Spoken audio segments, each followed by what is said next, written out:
Hi guys, welcome back to another tutorial video. So in the following video I will guide you to add senior discount on Panda.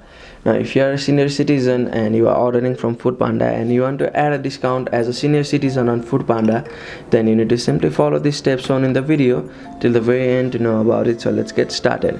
Now make sure that you have installed the Panda app on your device. So if you have not installed, you may install it from App Store or Play Store on your device. So after that, open the Panda app on your device.